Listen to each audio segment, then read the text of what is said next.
Everyone asks why modern cleaning products are so much better than what our grandparents used. But nobody asks why we're spending 4 times as much on them and our homes are making us sicker. The average British household now buys 17 different cleaning products a year. Antibacterial sprays, fabric softeners, specialist surface cleaners, scented plugins. In 1960, the average household used 3: soap, vinegar, and soda crystals. And here's the thing that should unsettle every one of us. A landmark indoor air quality study published by the University of York in 2023 found that modern cleaning products are now the single largest source of volatile organic compounds inside British homes, contributing more to indoor air pollution than traffic fumes from the road outside. Your grandmother cleaned her house with a bottle of vinegar and a rag. She was told she was behind the times. Turns out, she was decades ahead of them. Today, I'm going through 12 household habits that Britain abandoned, mocked, or outright banned, that scientists now say were quietly brilliant. Your grandmother washed her family's clothes once a week, in cold water, with half the soap we use. And a microbiologist at the University of Manchester just proved she was right all along. Washing clothes less often. In post-war Britain, Monday was wash day. One day. The entire household's laundry was done in a single session, and clothes were worn multiple times between washes unless visibly soiled.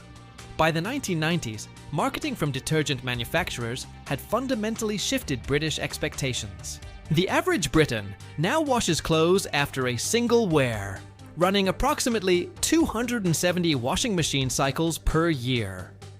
A study by Dr. Andrew Sheridan's microbiology lab at the University of Manchester, published in 2022, examined bacterial colonization on cotton garments worn for 1, 3, and 5 days. The results challenged decades of assumptions. After 3 days of wear, bacterial levels remained within ranges the researchers classified as hygienically insignificant. More surprisingly, overwashing disrupted the fabric's resident microbial community, a stable population of harmless bacteria that actively suppresses the growth of pathogenic species. Your grandmother wore her cardigan 3 days running because she had common sense. The science now says she was also practicing something remarkably close to microbial ecology: cold water washing. The hot wash was gospel in British households for decades. 60 degrees minimum, 90 for sheets and towels. But here's what's changed. A textile science team at the University of Leeds published findings in 2023 demonstrating that modern detergents achieve equivalent soil and bacteria removal at 30 degrees as traditional detergents achieved at 60. More critically, hot water washing accelerates the release of synthetic microfibers from polyester and nylon garments. A Plymouth University marine science study measured microfiber release from domestic laundering and found that a single 60-degree wash released approximately 800,000 more microfibers than the same cycle at 30 degrees. Those fibers enter the water system, pass through treatment plants, and accumulate in marine ecosystems. Your grandmother washed in cold water because heating water cost money she didn't have. She inadvertently caused less environmental damage per load than every hot wash you've run this year, cleaning with vinegar and bicarbonate of soda. Walk through the cleaning aisle of any British supermarket and you'll find 70-odd products, each claiming to be essential for a specific surface. Your grandmother had white vinegar and bicarb. She was told they were primitive. A 2021 systematic review published in the journal Environmental Science and Pollution Research evaluated the antimicrobial efficacy of acetic acid, the active component in household vinegar, against common domestic pathogens including E. coli, Salmonella, and Staphylococcus aureus. 1% kill rate against all 3 organisms on hard surfaces. 85 a bottle. A litre of white vinegar from Aldi costs 29p. A woman in Cardiff named Jean Morris, now 83, told a community oral history project that her mother cleaned the entire house every Saturday with a bucket of vinegar water and yesterday's newspaper. Jean still does the same. Her home, I suspect, is no dirtier than yours. Line drying clothes outdoors. The tumble dryer arrived in British homes in the 1970s and was immediately positioned as a necessity. By 2024, 58% of UK households owned one. But what the marketing never mentioned was what outdoor drying actually does beyond saving electricity. Researchers at the University of Copenhagen published a study in 2023 confirming that ultraviolet radiation from sunlight has a measurable bactericidal and virucidal effect on textiles. Fabrics dried outdoors in direct sunlight showed significantly lower microbial counts than identical fabrics dried indoors or in tumble dryers. A retired nurse in Newcastle named Barbara Fenwick, who worked in hospital laundry management for over 2 decades, told me something that stuck. We always knew the sheets that came off the outdoor lines smelled different. Turns out they weren't just fresher, they were cleaner. The dryer costs roughly 67p per cycle to run at current energy prices. The washing line costs nothing, disinfects your laundry with sunlight, and produces 0 microfiber emissions. Your grandmother's rotary line in the back garden was, by every metric that matters, a superior technology. For 40 years, the British public was told that the fats their grandparents cooked with were killing them. And the science behind that claim has quietly, comprehensively collapsed. Cooking with lard and dripping. From the 1970s onward, animal fats were systematically demonized in British dietary guidance.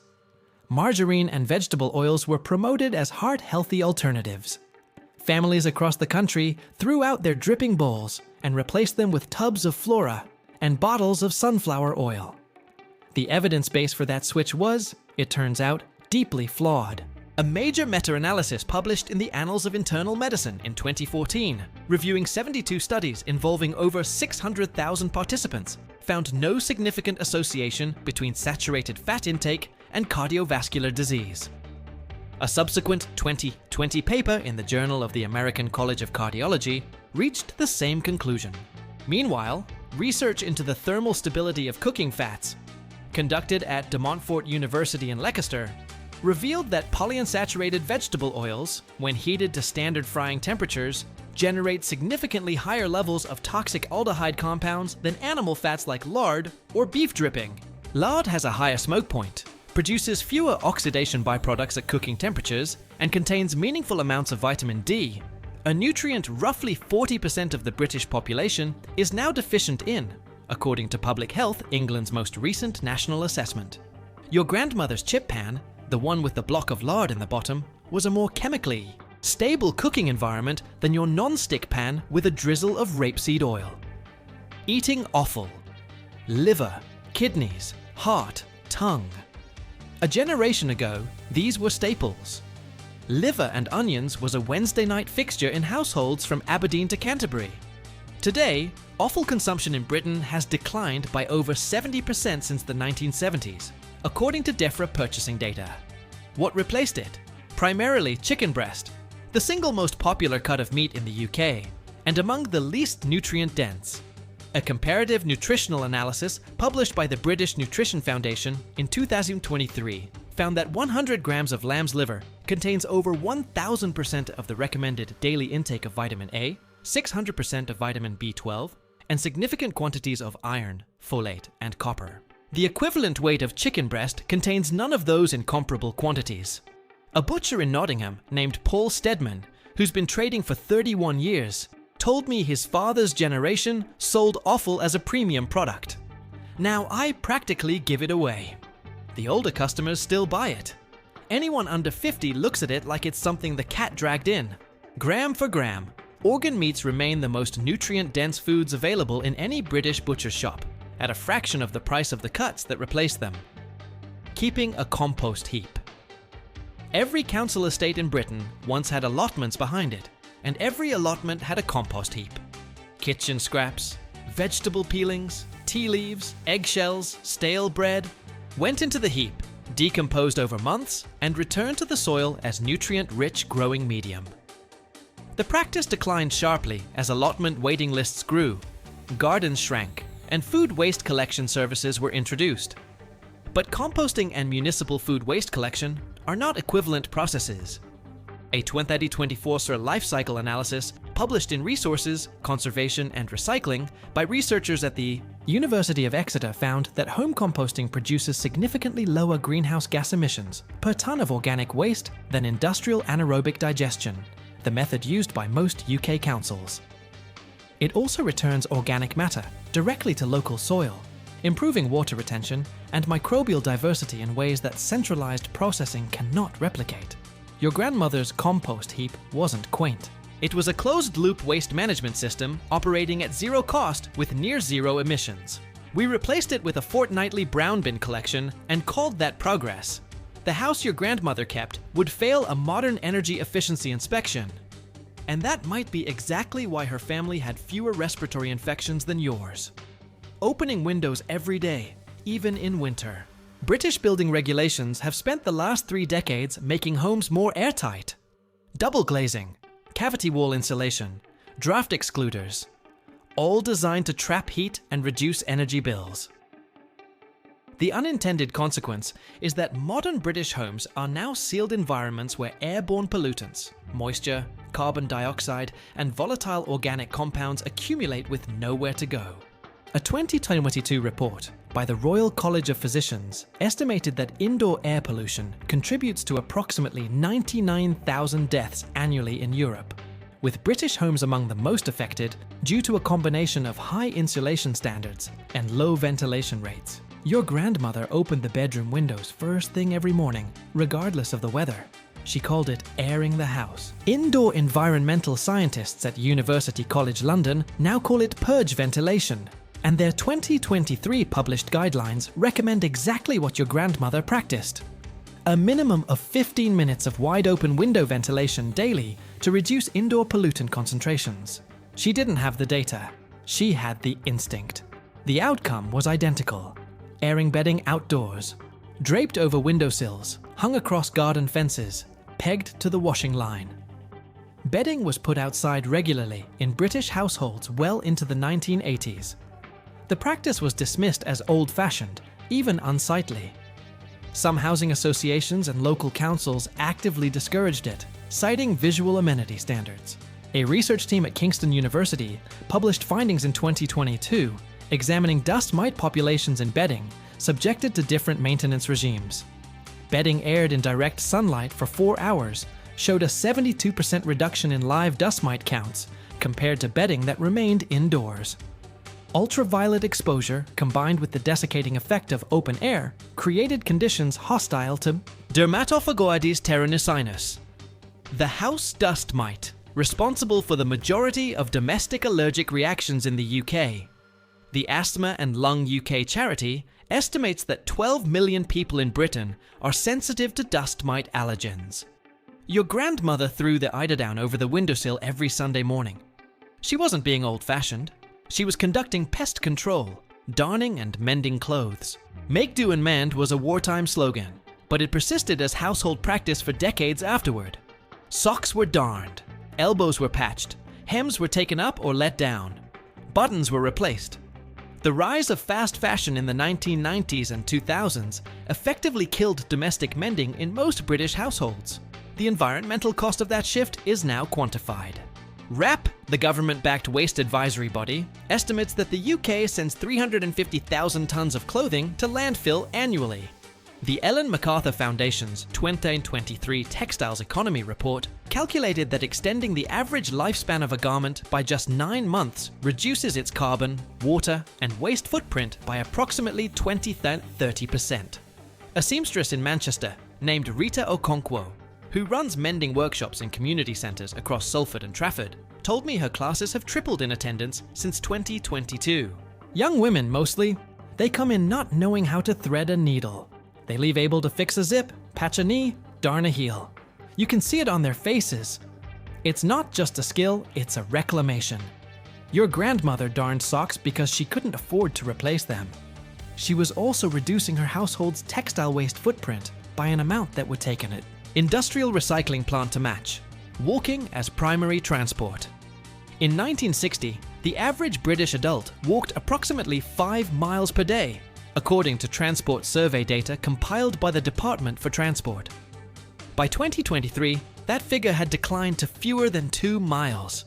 The intervening decades saw car ownership rise from 32% of households to 78%, while walking and cycling infrastructure was systematically deprioritized in urban planning. The public health implications are well documented. A 2024 meta-analysis published in the British Journal of Sports Medicine, reviewing data from over 320,000 participants, found that adults who maintained a walking habit of at least 4,000 steps per day showed a measurably reduced risk of all-cause mortality compared to sedentary counterparts. Your grandmother walked to the shops, walked to the post office, walked to the doctor's surgery, walked to her neighbor's house. She never called it exercise because she didn't need to. Movement was embedded in the structure of her day. We removed that structure and then told people to join a gym. Letting children play outside unsupervised. This is the one that generates the most resistance, so let me be precise about the evidence. In the 1970s, the average British child spent the majority of their free time outdoors, frequently without direct adult supervision.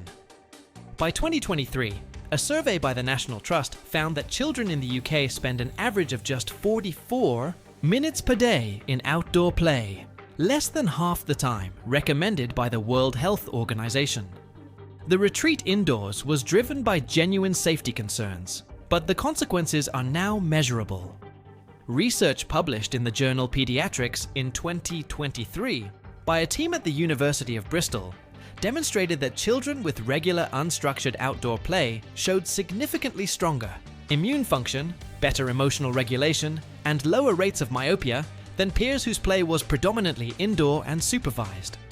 A separate Danish cohort study, published in 2024, followed 85,000 children over 2 decades and found that those who grew up with access to more green space and outdoor play had measurably lower rates of anxiety and depression in adulthood. A retired primary school head teacher in Plymouth named David Tremaine told me that when he started teaching in 1978, children came to school with mud on their knees and a story about the den they'd built. When he retired in 2019, playtimes were risk assessed, climbing was restricted, and conkers were banned from 3 schools in his authority. "We wrapped them in cotton wool," he said, and then wondered why they couldn't cope. 12 habits, 3 categories, 1 pattern. And once you see it, you can't unsee it. Every single one of these practices was abandoned not because it failed, but because someone found a way to sell you a replacement. Vinegar was replaced by branded antibacterial sprays. Line drying was replaced by tumble dryers. Lard was replaced by margarine.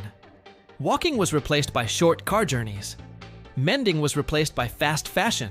And in every case, every single case, the replacement was more expensive, more environmentally damaging, and less effective at the thing it claimed to do better. That's not progress. That's marketing dressed up as modernity. And your grandmother saw through it, even if nobody gave her credit for it at the time. Nobody owes your grandmother an apology. She never asked for one. She wasn't trying to be ahead of her time. She was doing what made sense with what she had. She opened the windows because the house needed air. She cooked with dripping because it was there. She darned the socks because throwing them away when they still had life in them felt like waste. She let the children run outside because that's what children do.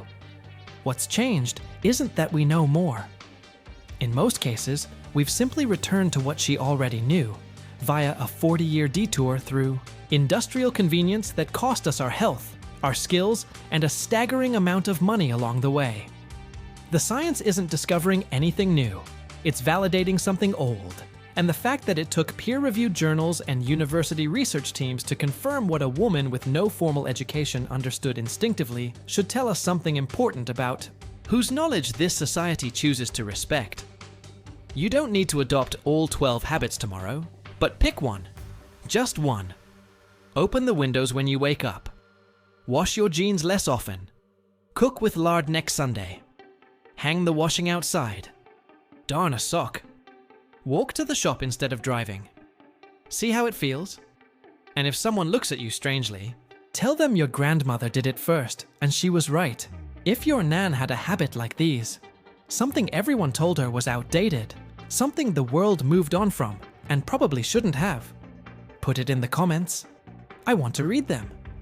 Because every single one of those habits is a piece of practical knowledge that was dismissed by people who had something to sell, and reclaiming them is how we take back control of how we live.